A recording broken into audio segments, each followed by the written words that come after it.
Hi friends, welcome back to our channel అక్క చెప్పిన కథలు. ఇంకా లేట్ చేయకుండా మనం ఇవాళ స్టోరీలోకి అయితే వెళ్ళిపోదాము. అంతకన్నా ముందు ప్లీజ్ ముందు 2 స్టోరీస్ పెట్టాను, ఎవరైనా చూడకపోతే మాత్రం ఒకసారి చెక్ చేయండి. అలాగే వీడియో చూసి ఒక చిన్న లైక్ చేయండి, వీడియోని కూడా పూర్తిగా చూడండి, స్కిప్ చేయకుండా షేర్ చేయండి అండ్ సబ్స్క్రైబ్ కూడా చేసుకోండి. ఎవరైనా చేసుకోకపోతే ప్లీజ్ మీరు ఇచ్చే లైక్ వల్ల నా వీడియో నలుగురికి వెళ్తుందనమాట.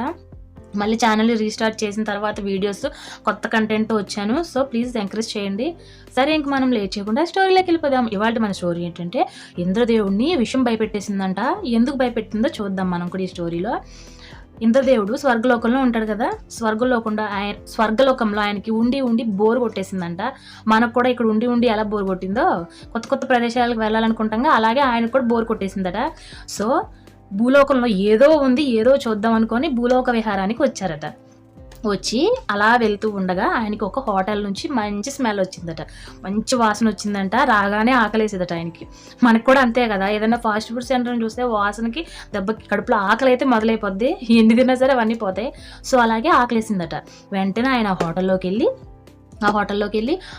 ఓయ్ సర్వర్ ఇలా రా అని పిలిస్తే వచ్చాను చెప్పండి అని చెప్పంటే, మీ హోటల్లో వేడివేడిగా ఏమున్నాయి అంటే ఆయన పెద్ద లిస్టే చదివాడట సర్వర్. ఇడ్లీ సాంబారు, వడ, గారె, పూరి, దోశ ఇవన్నీ చదువుకుంటూ వచ్చాడట. అయితే ఆయన వేడివేడిగా ఏమున్నాయో చెప్పావు, మరి ఇక్కడ స్పెషల్ అయిన బందర్ లడ్డూ లేదా అంటే, ఎందుకు లేదు ఉన్నాయి అని చెప్పాడంట. ఇంకోటేమో కాకినాడ కాజా లేదా అని అడిగాడట. ఎందుకు లేవు, అది కూడా మా దగ్గర ఉన్నది అని చెప్పి సమాధానం చెప్పాడట. అయితే మడత కాజా లేదా అని అడిగాడట. అది కూడా ఉంది, మీకేం కావాలో చెప్పండి అని అడిగాడట. ఇంద్రదేవుడు కూడా ఇవన్నీ తెలుసు అనుకుంటా, ఏమేమి ఉన్నాయి చెప్పండి అన్నాడట. ముందు మీకేం కావాలో చెప్పండి అన్నాడంట. వెంటనే ఇంద్రదేవుడు అవన్నీ తీపి తర్వాత తింటాను, ముందైతే వేడివేడిగా ఇడ్లీ సాంబార్ పట్టుకురా, దాంతోపాటు బందర్ లడ్డు, మడత కాజా, కాకినాడ కాజా ఇవన్నీ పట్టుకురా అని చెప్పారట. ఇవన్నీ తెప్పించుకొని తింటూ ఉన్న సమయంలో, తింటున్నారంట, సగం తినేసి అయిపోయిన టైంలో ఎవరో వచ్చి అన్నారంట, ఇక్కడ ఉన్న ఫుడ్లో పాయిజన్ ఉంది, ఎవరో విషయం కలిపారు అని చెప్పారట. ఎవరో వచ్చి చెప్పారంట, అది ఈయన చూడలేదు, ఏమీ తెలియదు. ఎవరో చెప్పిన మాటకి వెంటనే ఇంద్రదేవుడు కంగారు పడిపోయి, చూసారా, అమృతం తాగే వాళ్ళకే వాళ్ళ ప్రాణం మీద వాళ్ళకి ఎంత తీపి ఉందో, వాళ్ళ ప్రాణం మీద వాళ్ళకి ఎంత భయం ఉందో, అమ్మో ఏదో అయిపోద్దని వెంటనే ఆయన ఏం చేశాడంటే, అమ్మో ఇక్కడ ఉంటే ఇంకా నేను ఎక్కువ తింటే చచ్చిపోతానేమో అని భయపడి వెంటనే అక్కడ నుంచి డింగమని మాయమైపోయాడంట.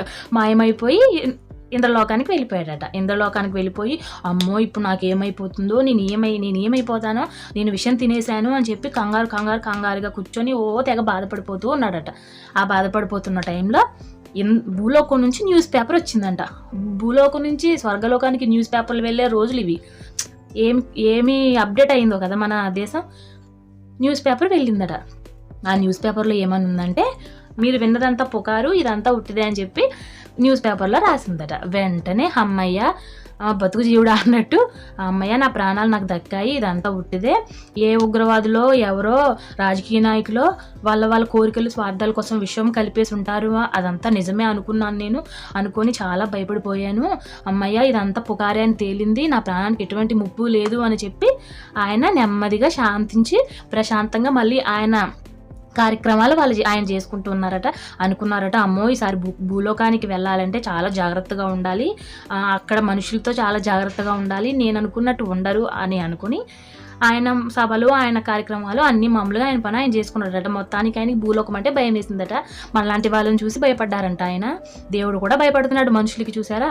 అది ఇప్పుడు దీన్ని బట్టి మీకు అర్థమైన సారాంశం ఏంటి, చెవులతో విన్నవి ఏవి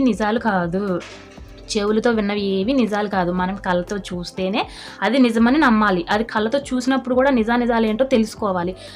మనకి నోరు ఉంది కదా అని ఇష్టం వచ్చినట్టు మాట్లాడడం అనేది కరెక్ట్ కాదు. ఈ స్టోరీ చిన్నపిల్లలే చూడొచ్చు, పెద్దోళ్ళే చూడొచ్చు, కానీ చెవులతో విన్నది ఏది నిజం కాదు. చెవులతో విన్నది నిజమే అయినా మనం కన్ఫర్మ్ చేసుకుని ఎప్పుడైనా సరే ముందడుగు వేయాలి. మీకు ఈ స్టోరీ అర్థమైందని అనుకుంటున్నాను. నాకైతే బాగా నచ్చింది ఈ స్టోరీ. సో మళ్ళీ ఇంకో మంచి స్టోరీతో మీ ముందుకు వస్తాను. అప్పటి వరకు బాయ్, గుడ్ నైట్.